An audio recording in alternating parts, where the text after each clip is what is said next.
కోల్కతా వైద్యురాలిపై అత్యాచార ఘటన నిందితుడు సంజయ్ రాయ్ తరపున వాదించడానికి ఒక్క న్యాయవాది కూడా ముందుకు రావడం లేదు.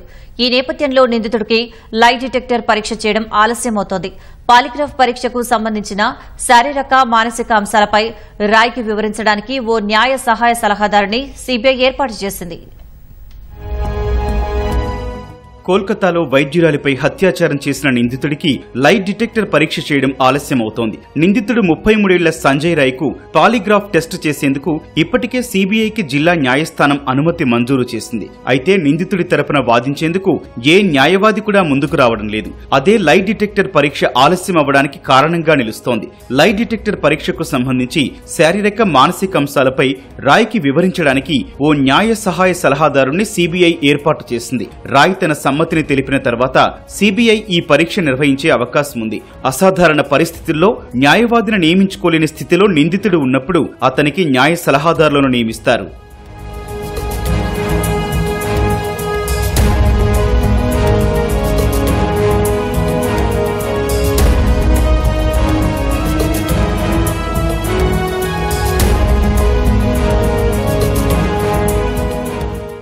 దర్యాప్తు అధికారులు ప్రశ్నిస్తున్నప్పుడు నిందితులు నిజాలు చెబుతున్నారా లేదా అబద్దమాడుతున్నారా అనే విషయాన్ని లై డిటెక్టర్ పరీక్ష ద్వారా గుర్తించవచ్చు. ఇందులో ఎటువంటి ఔషధాలు, మత్తుమందులు వినియోగించారు. కేవలం వ్యక్తి శరీరానికి కార్డియో కఫ్లు లేదా తేలికపాటి ఎలక్ట్రోడ్లతో పాటు ఇతర పరికరాలు మాత్రమే అమర్చుతారు. వీటితో ఆ వ్యక్తి బీపీ, శ్వాసక్రియ రేటును పర్యవేక్షిస్తారు. నిందితుడు సమాధానాలు చెప్పే సమయంలో వారి శరీరం ఎలా స్పందిస్తుందో వీటి వల్ల తెలుసుకోవచ్చు. ఒకవేళ నిందితుడు అబద్దం చెప్పినప్పుడు అతడి శరీరంలో మార్పులు కనబడతాయి. ముఖ్యంగా బీపీ, శ్వాసక్రియ రేటు మారుతుంది. తద్వారా నిందితుడు చెప్పేది వాస్తవమా కాదా అని వాటికిచ్చిన నంబర్ ఆధారంగా దర్యాప్తు అధికారులు గ్రహిస్తారు. మరోవైపు దేశవ్యాప్తంగా ఈ ఘటనపై తీవ్ర ప్రజాగ్రహం వ్యక్తమవుతోన్న వేళ నిందితుడు సంజయ్ రాయ్ను న్యాయస్థానంలో హాజరుపరిచే సమయంలో తీసుకోవాల్సిన భద్రతా చర్యలపై సీబీఐ సమాలోచనలు చేస్తోంది.